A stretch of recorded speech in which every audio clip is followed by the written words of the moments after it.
Olá, amigos do canal Academia Olímpia, tudo bem, pessoal? Gente, hoje nós vamos falar um pouco sobre um assunto que já foi batido aqui no canal, mas é bastante válido, né? Às vezes a gente tem a impressão de como a gente já falou aqui, todo mundo tá sabendo, e não é bem assim, né? Aliás, tá muito longe disso. Então a questão da origem da Bíblia, né, gente? Por que é importante falar nisso nesse momento? Porque a gente, através das pesquisas que o pessoal do Dáquila está trazendo para nós, e não só dali, mas a informação está convergindo de várias fontes, dessa situação que a gente vai passar agora, né? Eu já tinha ouvido falar sobre essa mini era glacial, por exemplo, há muito tempo atrás, muito antes de eu conhecer o Dáquila, porque eu conheço o pessoal do Dáquila faz um mês mais ou menos, e no entanto eu já postei aqui no canal um programa, né, uma entrevista no Jô com o Ricardo Felício. Hoje o Ricardo Felício está bem conhecido, né? Ele faz as lives lá com o Dr. Luiz Peixoto, lá, né, o do Checkmate Global, então a visibilidade dele está bem maior hoje. Mas quando eu vi ele não era muito conhecido e eu quis trazer aqui no canal, né? E o vídeo que eu fiz foi a farsa do aquecimento global. Então ele já explicou várias coisas naquela época e depois ele já falava na questão cíclica que o planeta atravessa e que nós estamos, na verdade, entrando numa fase de resfriamento do planeta e que tem a previsão de uma mini era glacial. E aí quando a gente fala com os pesquisadores do Dáquila e com as informações que nós estamos tendo dos nossos amigos de fora ali, realmente, né, hoje a gente sabe então das ondas moduladoras, que a gente passou pelo positivo, né? Que é a ascendência da onda, que a gente chegou na fase neutra em 2018, por ali 2019, quando ela ficou na crista, e agora ela começou a descer, então nós estamos na fase negativa, descendente da onda, e que é a parte onde dá um chacoalhão um pouco mais forte no nosso planeta, e aí é o que a gente está vendo, essa montoeira de terremoto, essa montoeira de furacão, esses ventos fora do normal que fazem essa nuvem de poeira que o pessoal viu aí em São Paulo aí esses dias aí. Então, gente, né? Não enxerga quem não quer. Então, só que assim, ó, isso são coisas naturais devido a essa questão cíclica que o planeta está atravessando, e somado a esses fatores, nós temos ainda que lembrar que tem a questão do pessoal do GO, que é o governo oculto, que usa de HAARP e outras tecnologias aí, né, para bagunçar um pouco mais o que já está bagunçado, porque o interesse deles é quanto mais a população estiver preocupada com as catástrofes, com o bichinho, com a picadinha no braço e coisa e tal, menos as pessoas vão olhar para qual é as causas de tudo isso, onde está errado, ou seja, é o desespero deles em ocultar os escravizadores. Mas, gente, é o Checkmate Global, é o Ricardo Felício, ou seja, vários ufólogos. Essa questão do governo oculto está vindo à tona por diversas fontes diferentes. Tem gente que sabe do governo oculto e não acredita na questão ufológica e vice-versa, né? Enfim, aliás, é meio difícil alguém que sabe da questão ufológica não saber do governo oculto, né? Porque o governo oculto é a primeira coisa que faz com que a questão ufológica não venha à tona. Então, quando eu falei vice-versa, foi equivocado. Mas enfim, gente. Então, muita gente, né, desse governo oculto que usa... Tem que ter muito cuidado com a gente fala, porque, cara, eu fiz uma live esses dias aí atrás com o Bruno lá do Mistérios do Mundo. Lá, aliás, um grande abraço pro Bruno Alves, é outro guerreiro tentando mostrar essa mentiraiada toda que jogam pra nós aí, né? E outro cara que também toma bastante laço por isso. Só que o canal dele, assim, o público que frequenta é um pouco mais evangélico. E eu, sem querer, cometi o erro, né? De comentar alguma coisa a respeito de que Jesus não morreu na cruz.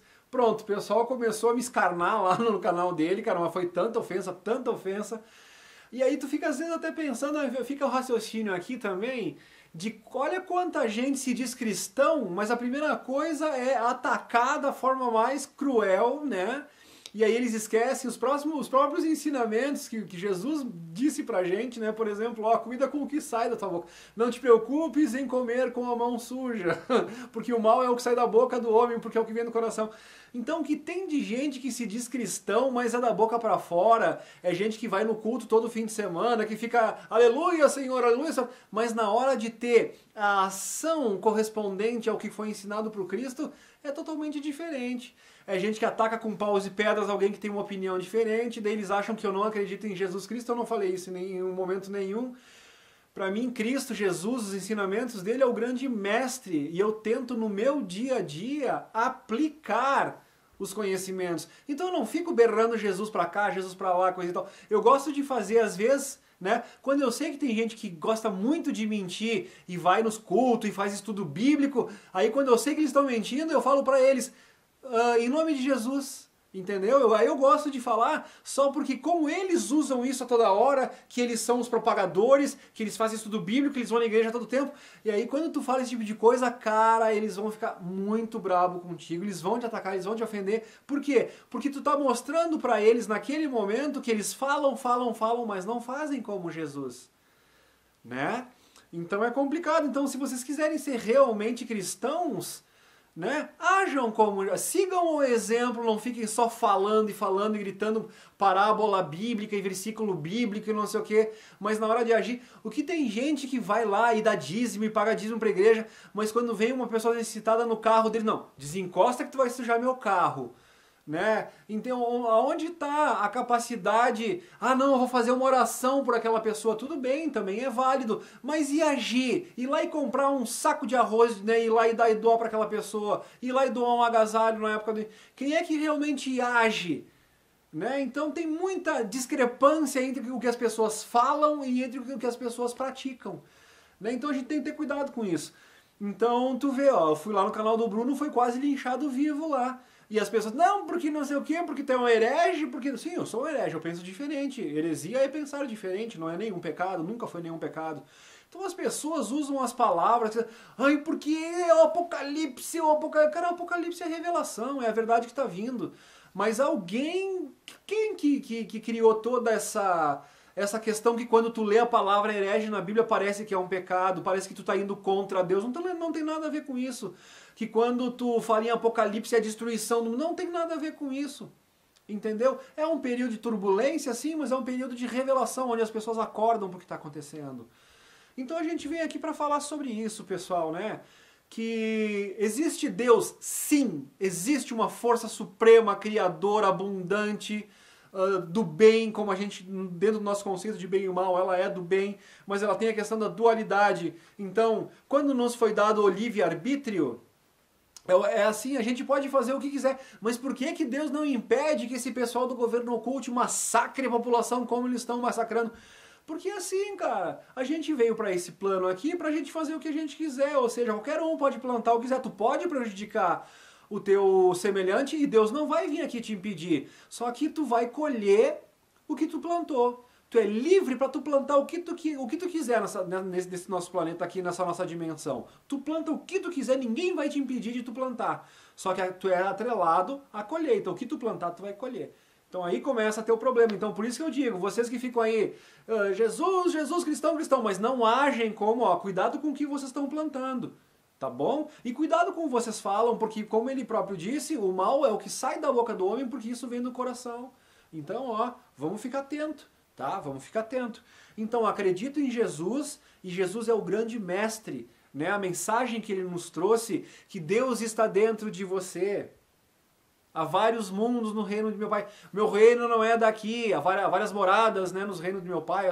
Ou seja, ele está dando todas as dicas de que nós temos amigos fora, que o reino não é desse mundo, acumular riquezas, né, mas no céu, não aqui também. Isso é um pouco distorcido, não quer dizer que a gente tem que ser miserável aqui, não tem nada a ver. O negócio é tu ter abundância e prosperidade na tua vida tocando os outros da mesma forma. Quando a tua abundância vem no conjunto, quando todo mundo tem tudo o que precisa e ninguém sofre, não tem o desequilíbrio de alguém ter porque o outro tirou. Isso é diferente. O negócio é todo mundo ter e o nosso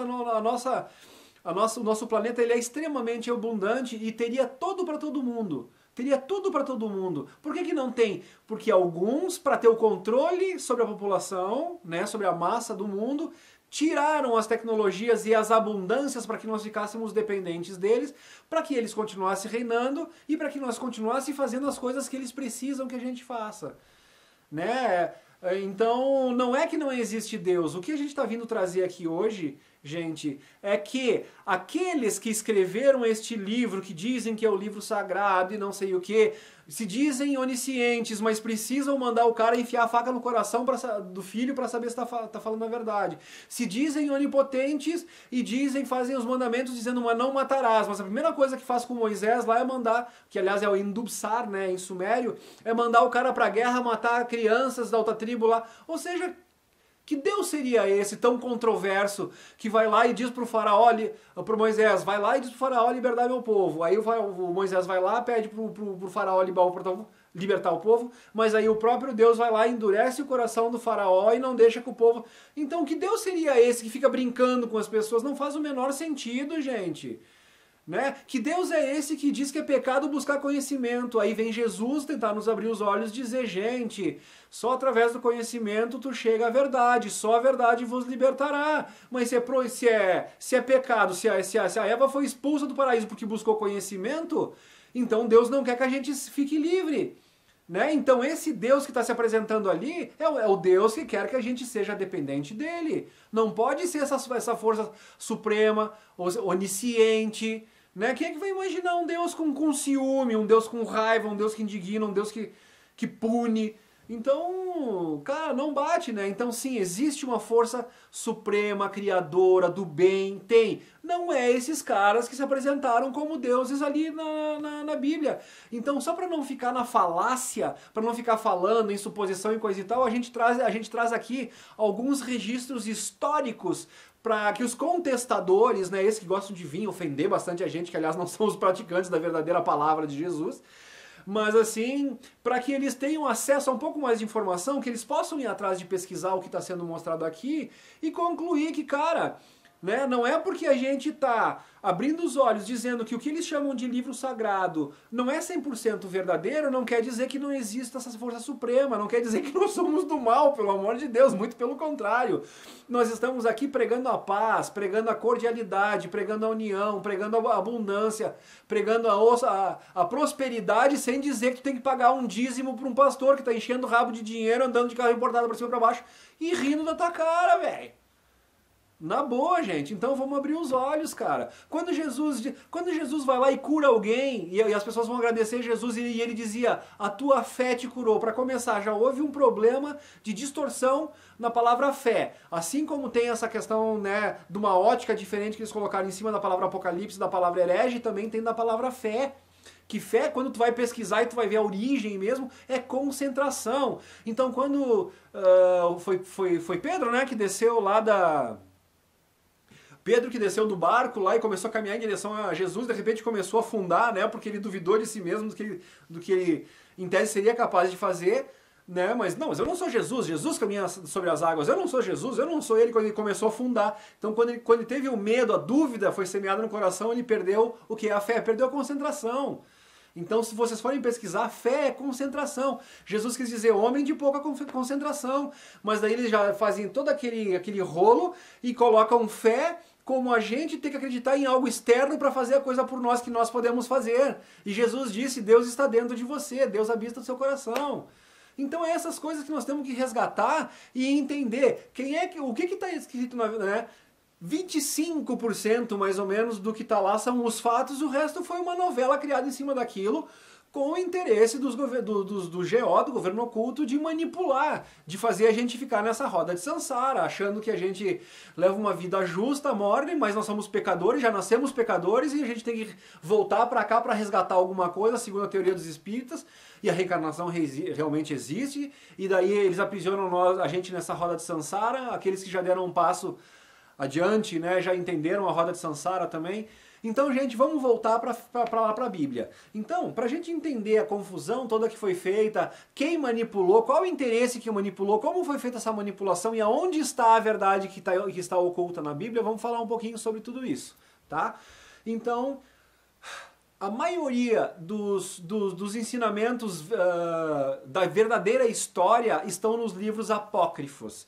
Por quê? Se o corpo doutrinário, que é a Vulgata, que foi feita pelo senhor Jerônimo de Estridão, a mando do Damaso, já vamos falar mais detalhado sobre isso, né? Se esse corpo doutrinário foi feito justamente com uma ideia de doutrinação, e, né, eles quiseram que quem lesse aquele livro, aquele corpo doutrinário, a Vulgata, que foi a versão em latim da Bíblia, a primeira versão, né, feita pelo Jerônimo de Estridão, quem fez aquilo ali, por que eles transformaram os livros apócrifos e esconderam? Porque ali estava a verdadeira verdade, vamos dizer assim, né? Aquilo que nos libertaria, o conhecimento que nos libertaria.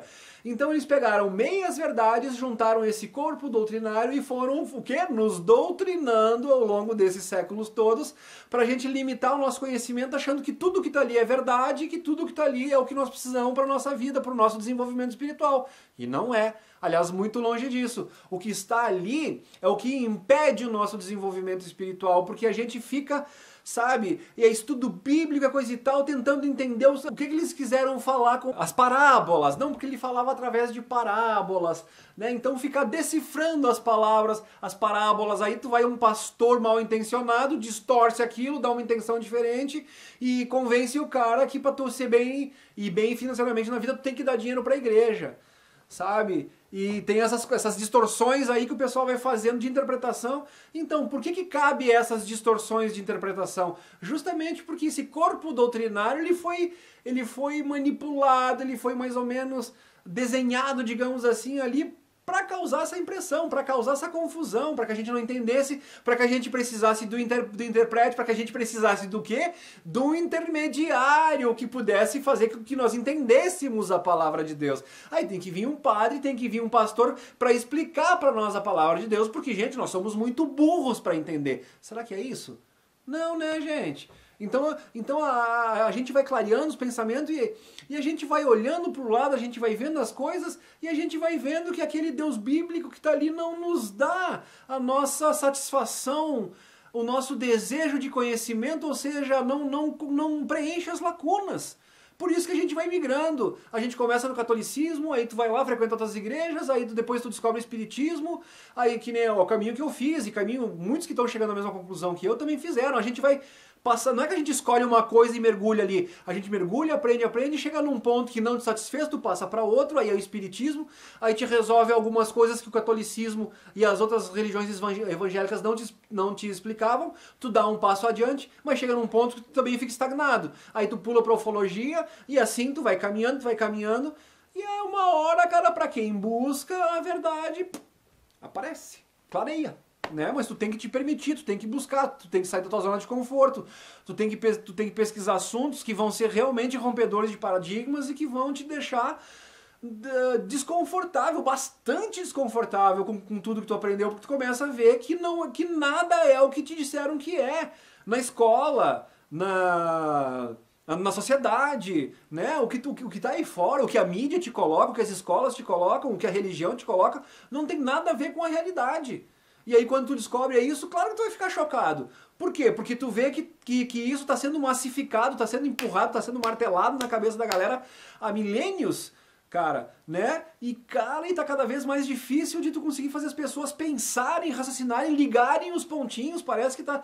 Sabe, eu acho que é o cloro na água, é a poluição eletromagnética, sabe, é muito celular, as pessoas estão só aqui, é alguma coisa, né, eu acho que estão atrofiando demais o cérebro das pessoas, coisas simples como na questão da Terra plana, que gera um debate, gera uma coisa, e as pessoas não conseguem entender como é que tem um calombo d'água que deveria ter, de uma margem a outra, de um lago grande que nem Titicaca, ou que nem aquele outro grande lago da Rússia, né, onde deveria ter um calombo enorme d'água se tivesse se a Terra fosse um globo, e as pessoas vão lá e estão constatando que não tem isso, é uma coisa tão simples de entender. Tinha que ter uma coluna d'água de 23 metros em 35 quilômetros de margem de um lago ao outro, e não tem nada, é plano. Então uma coisa simples dessa deveria dar um estalo na cabeça das pessoas, mas as pessoas veem isso e continuam dizendo, não, a Terra é um globo. Tu mostra isso e elas não rebatem, não refutam esse argumento. Vem dando mais 300 outros argumentos que não tem nada a ver com isso para dizer que a Terra é um globo. Mas não desmontam uma coisa simples que o teu olho vê. Então vem cálculo, que é ensinado em livro, vem palavras que são ditas em livros, coisa e tal, mas quando teus olhos enxergam um laser cruzando em linha reta, não tem narrativa que destrua o que tu tá vendo. Então é uma incapacidade das pessoas, gente, que... Nossa, pra gente que tá acordando um pouco e vendo essas coisas com uma certa facilidade, tu diz o que tá acontecendo com a cabeça das pessoas, gente. E nós é que somos os loucos. Mas vamos voltar lá pra Bíblia. Então, gente, como é que começou essa história da Bíblia lá atrás? Tinha o imperador Diocleciano, e aí ele era um caçador de cristão. Aí do Diocleciano veio Constantino, né, para encurtar um pouco essa parte. Aí o Constantino, ele cresce aos olhos do Diocleciano, ele ganha notoriedade dentro das próprias caçadas lá contra os cristãos. Só que a própria mãe do Constantino já tinha começado a ter uma ideia mais cristã e estava pendendo pro lado deles e vendo que não eram tão ruins, que não deveriam ser caçados ou qualquer coisa parecida, né, para encurtar a história. E o Constantino aí vem com aquela história numa batalha que ele vê aquela cruz no céu e tal. E aí a gente vê que essa questão de mostrar a cruz e fazer ele botar a religião católica como oficial, que foi o que aconteceu depois que ele vê aquela cruz ali, né? Aí tu começa a entender, então tu começa a perceber que quem colocou aquela cruz já é o pessoal do governo oculto, para dar aquela ideia derrotista de que Jesus foi derrotado na cruz, entendeu? E a história não é bem assim. Não é bem assim, Jesus nunca foi derrotado de jeito nenhum.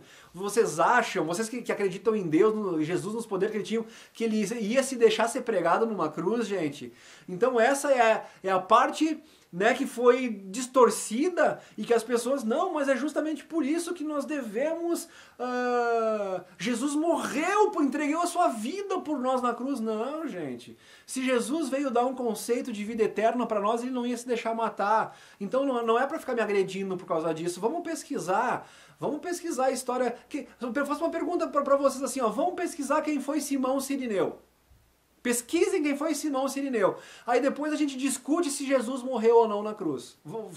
É só um spoiler para vocês aqui, é só uma palhinha, tá? Mas então, gente, assim, ó. Então Constantino vê aquela cruz no céu, naquela batalha, aquela coisa toda. E aí diz, não, porque agora eu vou defender a Igreja Católica e tal. E aí tinha 2 papas, uma época que chegou a ter 3 papas ao mesmo tempo, né? Chegaram a ter 3 papas ao mesmo tempo. E até então o papado era mais uma questão religiosa, cristã ali, não entrava muito na questão política. Quando Constantino vai lá e declara, porque estava tendo uma brigaiada lá em Roma, isso é importante dizer, gente, porque olha como as palavras de Jesus foram distorcidas. Jesus vem pra cá, né, junta um time ali de 12 pessoas ali, conversa com eles, ensina pra eles, pra quando Jesus se fosse, cada um, né, fosse pra um canto diferente pra fazer o quê? Pra proliferar, para pregar a palavra de Jesus e disseminar os conhecimentos que foram passados por ele. Mas o que acontece 100, 200, 300 anos depois que Jesus foi, já estava tudo bagunçado. Era... Com a história de Paulo, lá do Saulo que virou Paulo, coisa e tal, tinha as epístolas de Paulo, então era só as epístolas do Paulo que valiam. Aí tinha os outros, não, é só o Evangelho de Lucas. Não, é só... Ou seja, cada um dos apóstolos parece que criou um ramo de seguidores que começaram a brigar com os outros apóstolos. Não, porque esse meu apóstolo, a palavra dele é verdadeira, o João não presta, o Lucas não presta, não sei o que não presta. E, cara, e começaram a se degladiar. Ou seja, os próprios descendentes dos apóstolos, né, os seguidores da palavra, não entenderam nada da mensagem de Jesus, porque senão não brigariam entre si. E aquela briga estava tão sanguinária, estava tão terrível o negócio, que o Jerônimo não, ele vai chegar mais tarde, desculpa, que o Constantino vai lá e resolve que a Igreja Católica ia ser a religião oficial e vão parar de brigar agora. Né? Mais ou menos assim, para acabar com aquela confusão toda. Só que mesmo dentro do segmento católico e apostólico, né, tinha lá o Ursino, tinha o Papa Damaso, e esses 2 caras, que a coisa era terrível entre eles. Até que houve uma finalização, que quando vocês vão buscar no Google, eu vou deixar um pedacinho para vocês aqui, vocês vão encontrar a menção sobre a batalha como eles chamam da Batalha Sangrenta, que houve, onde mais de 130 pessoas morreram num único dia. Só que eles colocam ali que foi uma batalha sangrenta, que o Damaso teve que responder, até judicialmente, né? Ele respondeu lá, houve uma corte e tudo, lá da época lá, um julgamento, né? Aí como ele, mano, imagina, né? O Papa Damaso, o GO naquela época já endossando ele, imagina se ele ia se apegar pra ele a coisa. Claro que não pegou, né, gente? Então ele passou batido, ele foi inocentado, se transformou o Papa, e aí que foi que ele chamou Jerônimo de Estridão, já vamos chegar lá, e fez o corpo doutrinário.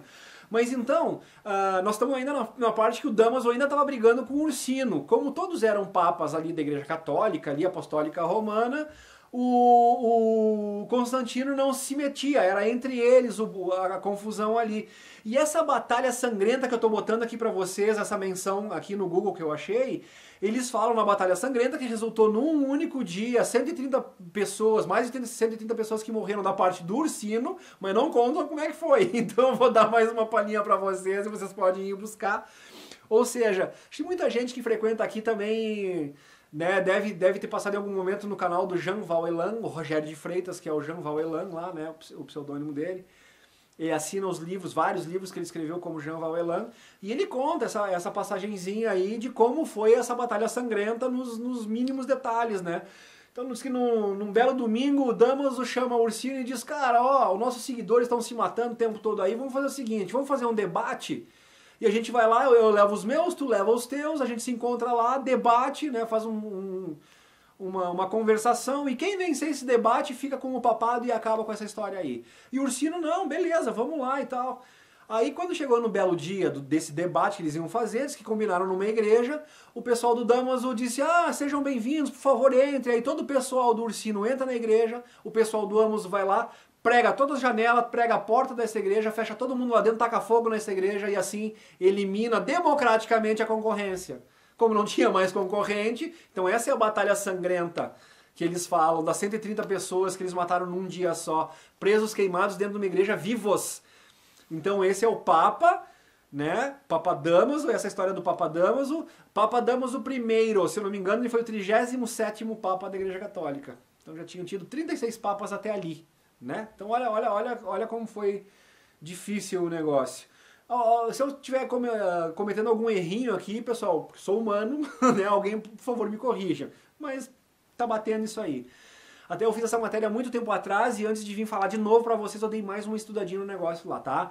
Então, assim, o Damaso assume o papado, eliminando democraticamente a concorrência do Ursino, né? Matou todo mundo queimado lá dentro da igreja. Aí o Damaso vai lá e ele começa a fazer, então, os concílios, né? Começa a orientar o Constantino e eles vão caminhando junto, né? Nessa ideia aí o Papa resolve fazer os concílios, tem o concílio de Nicéia, o concílio de Laodiceia e outros concílios, e aí é onde eles vão decidindo o que entra no corpo canônico e o que não entra. Né? O que vai ser, o que vai virar o corpo doutrinário bíblico e o que não vai. Então, Evangelhos de Maria Madalena, o livro de Enoque e várias outras coisas, né? Isso foram tudo considerados apócrifos e foram escondidos, né? Porque disseram, isso não bate com a realidade. E na verdade, aquilo era a verdadeira história de a Maria Madalena, que não era prostituta nem nada a ver, né? E vamos deixar esse assunto da vida de Jesus para uma outra hora, né? Na verdade, ela foi esposa de Jesus, ela desposou, né, ali. Então, se casaram mesmo, tiveram filhos. Mas, cara, para não chocar demais as pessoas, vamos devagarinho. Mas conforme a gente vai abrindo a mente, a história vai vindo e a verdade vai se estabelecendo, né, pessoal? Então, o Damaso, depois que eles decidiram o que ia ser colocado no corpo doutrinário, então eles escolheram coisas que vinham dos textos sumérios, grego, hebraico, aramaico ali, e tinha que fazer uma junção de tudo aquilo ali e botar na língua oficial de Roma, que era o latim. Aí é onde entra o São Jerônimo de Estridão, né? Ele acabou sendo secretário do Damaso. E ele foi o cara que foi incumbido de traduzir do grego, do hebraico e do aramaico, né? E foi colocando ali para fazer a Bíblia. E quando a gente estuda lá o livro de Enki, tu vê que o Gênese, né? Até a questão do dilúvio ali, de Noé, então tu vê Endubsar, aparece nos textos sumério como o Moisés bíblico, né? Ou melhor, o Moisés bíblico ele é o Endubsar sumério. O Noé bíblico é o Zilzuda sumério. Olha quanta confusão eu tô fazendo, gente. Fazia muito tempo que eu não falava tudo isso. E o mais interessante é quando tu vê o livro de Enki, que na verdade é a tradução feita lá das placas de escrita cuneiforme, e tu vai estudando a história de Adão, que é Adapa, até chegar a Noé. Aí tu tem todos os nomes, né, das 10 gerações, Adão, Sete, Enos, Cainã, Jared, Malalel, aí vem o Enoque, aí depois vem o Matusalém, Lameque e Noé, que é o último, né? Então quando tu pega, né, essas 10 gerações aí, então tu vai, Adapa é Adão, o Sete é Sati, e tudo vem mais ou menos parecido. Quando chega no Enoque muda um pouco, que é Enki-Mi. Aí quando chega no filho de Enoque, é o Matusalém, aí é Matushal, tudo meio parecido. Aí quando vem no Lameque, que é o pai do Noé, em Sumério é Lumá, que é tudo meio parecido. Mas quando chega Noé, é Zilzudra. Então Noé e Zilzudra não tem nada a ver. Então tudo vem meio parecido, quando chega na 10ª geração, muda tudo. Então deve ter um propósito, deve ter uma razão. Mas esquisito isso, né? Só para registrar. Então tu vê muita semelhança. Aí quando tu começa a ler o livro do Enki, tu começa a entender a questão do barro, de como Deus criou, do barro, da criação, o jardim do Éden, a expulsão do paraíso. Então tu percebe que a Bíblia é uma compilação do livro de Enki, tem alguma coisa a ver. Aí depois, quando te aprofunda mais ainda, tu descobre que o livro de Enki também teve um monte de novelismo em cima das realidades ali, que também era para conduzir para uma confusão. Ou seja, tu dá um passo adiante da Bíblia, tu acha que tu tá mais esperto, que tu chegou mais perto da verdade, mas tu só chegou mais perto. Porque o Zacariasi tinha a mando do GO, o cara tinha uma sala dentro do Rockefeller Center. Aí nos comentários alguém disse, mas como é que tu sabe que ele tinha uma sala dentro do Rockefeller Center? Cara, quem conheceu o Zacariasi pessoalmente é o pesquisador Felipe Castelo Branco.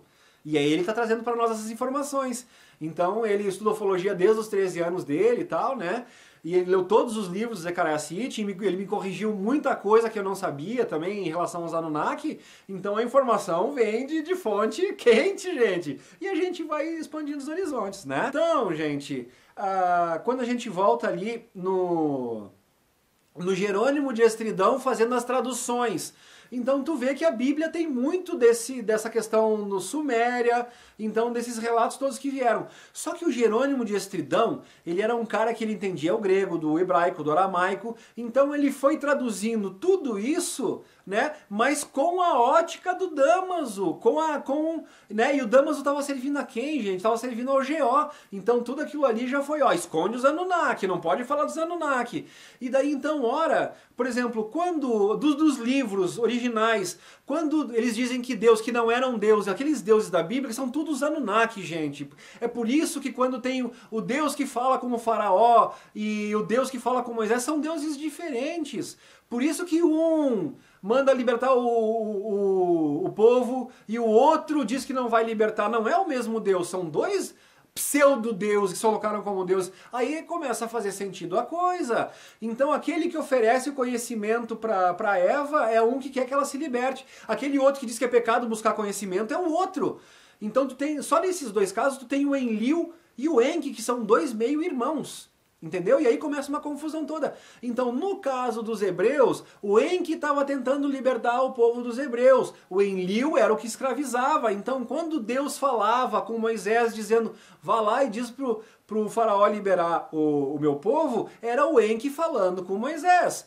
Quando Deus endurecia o coração do faraó e dizia não liberta, era o Enlil falando. Então, gente, em vez de ficar falando na Bíblia, vamos procurar a origem da Bíblia, vamos estudar. Né? Ainda que para ter uma clareada na mente, vocês podem estudar o livro perdido de Enki, já vai dar uma noção, pelo menos, de quem são os deuses ali da Bíblia, né? Mas não acreditem em tudo que vocês vão ali, porque o Zacariasi também deu uma boa novelada.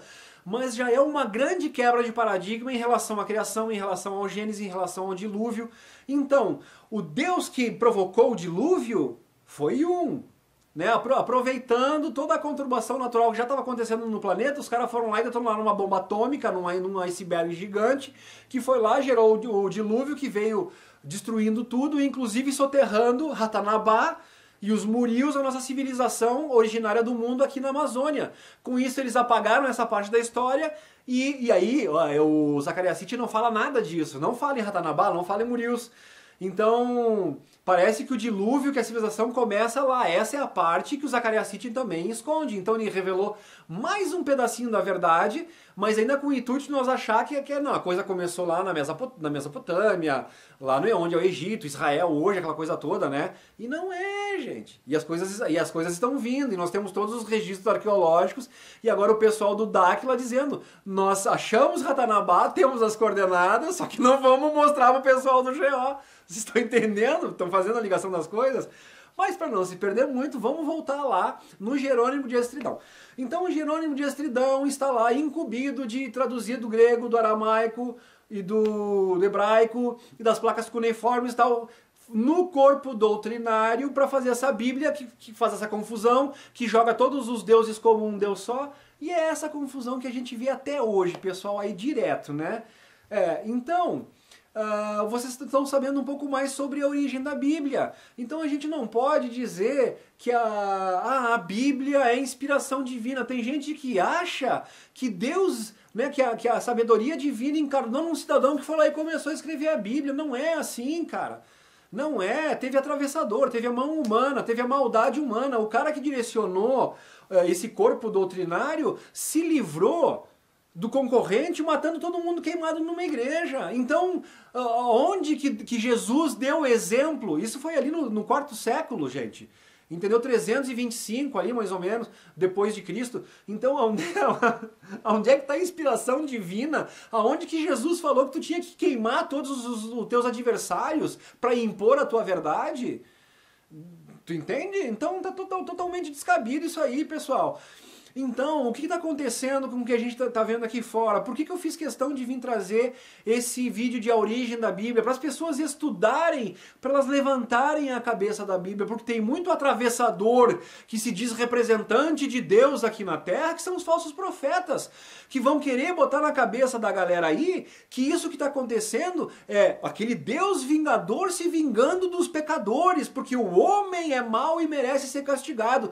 Aí eu pergunto para vocês, aonde está a justiça divina, sendo que grande parte da população é temente a Deus, faz a coisa certinha, anda na linha, e meia dúzia de governantes do mundo aí são os que jogam a bomba, são os que destroem a natureza, são os que fazem tudo isso, o que espalham esse bichinho no ar e obrigam todo mundo a tomar uma picadinha no braço? Tu entende, gente? Então por que Deus, na sua justiça, ia punir todos nós que andamos direitinho por causa desses mandantes do planeta aí? Que senso de justiça seria esse? Então, quando a gente pensa na perfeição divina, num Deus perfeito que não erra, que não, né? E nós não estamos fazendo nada de errado. Aliás, o que tem de ser humano aqui embaixo lutando para preservar o planeta, lutando pela igualdade, né? Que não tem nada a ver com comunismo, mas pelo nivelamento social, né? Para que as pessoas tenham prosperidade, para que as pessoas tenham saúde. Né? Então, todos esses seres humanos que estão nessa luta para melhorar a vida do nosso amigo, a gente vai ser colocado tudo no mesmo balaio e vamos sofrer como a gente está vendo tudo que está acontecendo à nossa volta. Né? Não é muito discrepante, não tem um abismo muito distante entre uma coisa e outra. Né? Onde é que entra o conceito de justiça divina nisso aí? Então estão querendo acreditar que numa hora, num passe de mágica, vão ser arrebatados os bons, todo mundo vai ser flutuando e vai indo pro... Cara, não é. Essa é a parte que eles pincelaram ali na Bíblia para fazer o povo todo achar que isso aqui é para punir os maus e eu vou ficar aqui na fé e coisa e tal, e quando chegar a hora, né, eu vou sumir daqui e vou pro paraíso. Cara... Olha, eu te aconselharia a tu estudar como diz Jesus, só a verdade vos libertará. E sinto muito, amigo. As informações que eu estou trazendo para vocês é para vocês estudarem para ver que não bate muito bem. E se vocês chegarem na verdade, a gente vai ter uma chance de salvação. E o que é salvação? É a gente se preparar para esse cataclisma natural e cíclico que o planeta está passando. E quem entender esse jogo todo que está sendo jogado vai se proteger, vai ter acesso à tecnologia necessária para passar por isso aí, mas vai ter que estar aberto para ela. Esse é o grande lance, esse é o X da questão. Enquanto tu ficar dizendo não quero saber, né? E não botar a tua consciência a trabalho do teu destino, ou seja, tu vai ter que estudar, tu vai ter que aprender, tu vai ter que entender o jogo para depois tu saber como proceder. Então ficar achando que, senhor, senhor, senhor. E pior, e agredindo quem está trazendo uma mensagem diferente. Cuspindo, fazendo tudo ao contrário do próprio ensinamento que Jesus, que muito porque eu sou cristão, porque eu pago dízimo, porque eu vou na missa. Mas a primeira coisa, quando alguém vem tentar te dar um toque, um alerta, para que tu pesquise, para que tu busque conhecimento, e te dá um direcionamento ainda de... Mas... por que ele está falando isso? Aonde que ele viu? Aonde ele leu? Procede ou não procede o que ele está fazendo?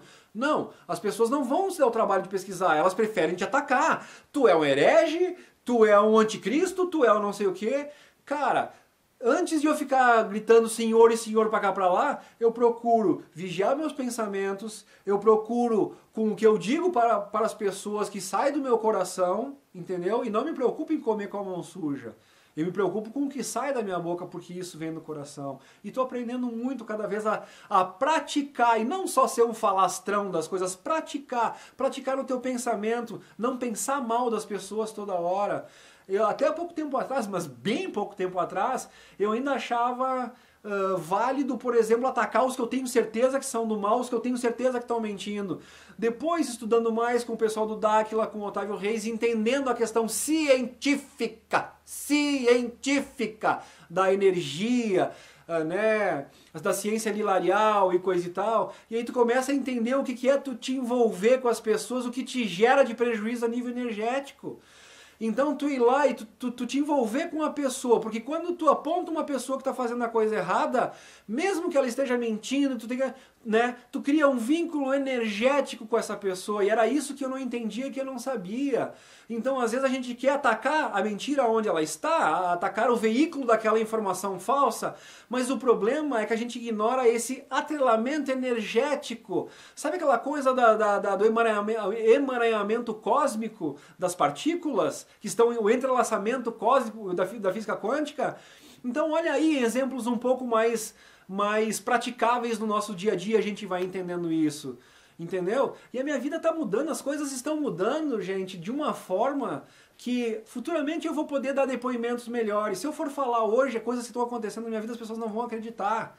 Então nem cabe ficar falando. Eu estou experimentando coisas incríveis, gente. Incríveis que daqui a pouco... Eu estou registrando algumas coisinhas que por enquanto eu estou largando só para minha família, só para minha mãe. Eu digo, por enquanto não conta para ninguém, né? Mas está registrado, e quando o tempo passar vai ser bem legal eu poder mostrar esses vídeos, gente, de coisas muito interessantes que estão acontecendo. Então é um aprendizado maravilhoso, né? E quanto mais a gente aprende, a gente vê a responsabilidade. Compromisso era a palavra que eu estava tentando achar, o compromisso com essa questão de levar essa informação adiante. Então espero que eu tenha tocado no coração de algumas pessoas o suficiente para que elas entendam que do lado de cá, o nosso único objetivo é crescer junto, é buscar o conhecimento junto e estabelecer o mais perto da verdade que a gente puder. Tá ok? Então, gente, vamos pesquisar, vamos estudar aí essa história do Damaso, do Orsino, de como surgiu a Bíblia, né, da origem da Bíblia, o livro dos Anunnaki lá, já fica a ressalva, né, estudem o livro do Enki lá, Memórias Perdidas de o Deus Extraterrestre e coisa e tal, mas sabendo que vocês vão dar um upgrade de conhecimento, de arqueologia, de história em relação à Bíblia, mas não se atenham àquilo ali como 100% da verdade. São os degrauzinhos que nós vamos galgando para chegar cada vez mais próximo do que a gente precisa. Então espero que esse vídeo de hoje, eu sei que ficou um pouco longo, eu falo bastante desse meu jeito, mas é com o objetivo de levar esse esclarecimento, né? Essas coisas que estão me ajudando muito, eu gostaria muito que também ajudassem outras pessoas. Tá bom, pessoal? Então, vamos pesquisar sobre BDM também, muito importante, pesquisem sobre BDM. O que é essa moeda digital? O DBM. Pesquisem profundamente e descubram essa maravilha, né? Essa válvula de escape, esse portão aberto para nós fugir dessa escravidão que o sistema do GO está impondo para nós através desse sistema econômico que, aliás, está ruindo, né, gente? Está ruindo, muita gente está vendo isso, então migrar para o BDM é uma grande solução. Mas antes de fazer isso, só porque eu estou falando, pesquisem profundamente. Beijo!